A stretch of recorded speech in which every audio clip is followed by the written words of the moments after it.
Daihatsu Xenia putih jatuh ke jurang di Jalan Lintas Siantar Parapat, Kamis tanggal 18 Februari tahun 2021. Warga sempat merekam kondisi mobil saat belum dievakuasi ke atas. Dari video yang beredar, mobil tersangkut himpitan gundukan tanah. Lokasi persisnya di Nagori Pondok Bulu, Kecamatan Dolok Panribuan, Kabupaten Simalungun. Mobil tersebut dikendarai seorang anggota Polri bernama Bribtu Edi Gumbraun Silitonga berusia 27 tahun.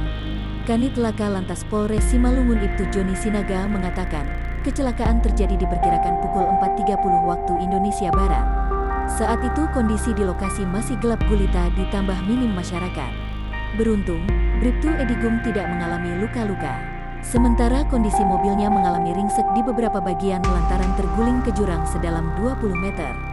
Awal kejadian, Joni menyebut Bribtu Edi Gum diduga kurang hati-hati saat mengemudikan kendaraannya di jalan yang menikung. Jalanan sendiri merupakan milik pemerintah provinsi dengan lebar jalan 6 meter dengan kondisi rusak. Di lokasi tersebut, sempat beberapa kali terjadi longsor. Turut diduga pandangan jalan yang terhalang dan tidak terdapat marka di badan jalan, menjadi pemicu Bribtu Edi Gum tak hati-hati hingga terjun ke jurang. Petugas telah mengevakuasi mobil dari bawah jurang dengan menggunakan angkutan derek dibantu oleh warga sekitar.